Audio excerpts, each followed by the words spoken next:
na siyang patulan. Hindi naman siya worth it eh. Well, good luck sa bagong career path mo, Lilet. Malayo nga mararating mo, kaka-defend mo ng mga criminals. Pero ngayon pa lang, nasusunog na yung kaluluwa mo sa impyerno. Dami mong sinasabi. Subukan mo kayong tumingin sa salamin para malaman mo kung sino talaga yung masamang tao. Kung bored ka sa buhay mo, huwag akong pagdiskitahan mo. Mag-aral ka na lang kung paano matinong mag-drive para wala ka nang ma-hit and run sa susunod. Sabi mo?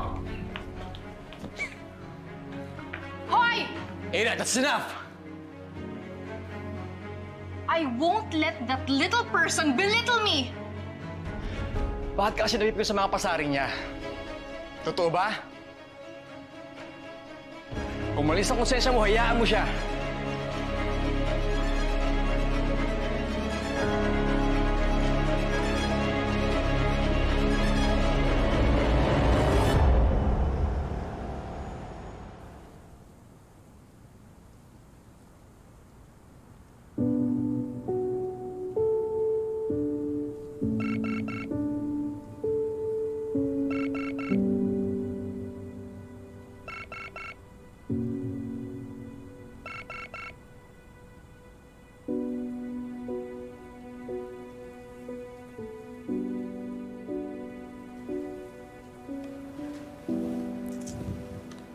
Grabe. Mukha lang palang tahimik at mabait tong anak ni CRD at Ma'am Lorena. Pero ang scary pala niya. I mean, I'm attracted to guys na bad boy yung image eh. Pero ayoko naman ng rapist yung dating. Sigurado ako, galit na galit ang parents niya. Kasi siya lang ang sisira ng reputasyon ng family niya. Well, sinayang lang talaga niya yung future niya. He's like what? 20, 21 years old?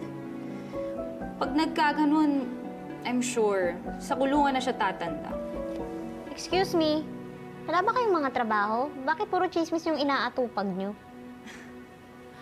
Wow! Grabe naman talaga, oh. Nawala lang si CRD at si Ma'am Lorena, nag-feeling boss ka na. Sorry ah. Pero mali kasi yung ginagawa niyo eh. Hindi niyo dapat hinuhusgan si Ino. Tsaka naturingan kayong mga abogado. Pero parang nakalimutan niyo na a person is innocent until proven guilty. Bakit? Sure ka na ba na innocent si Ino?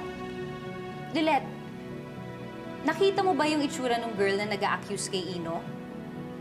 Bilang babae, hindi ka ba naaawa dun sa biktima, ha?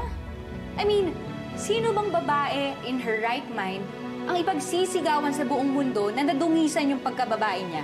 Sige nga,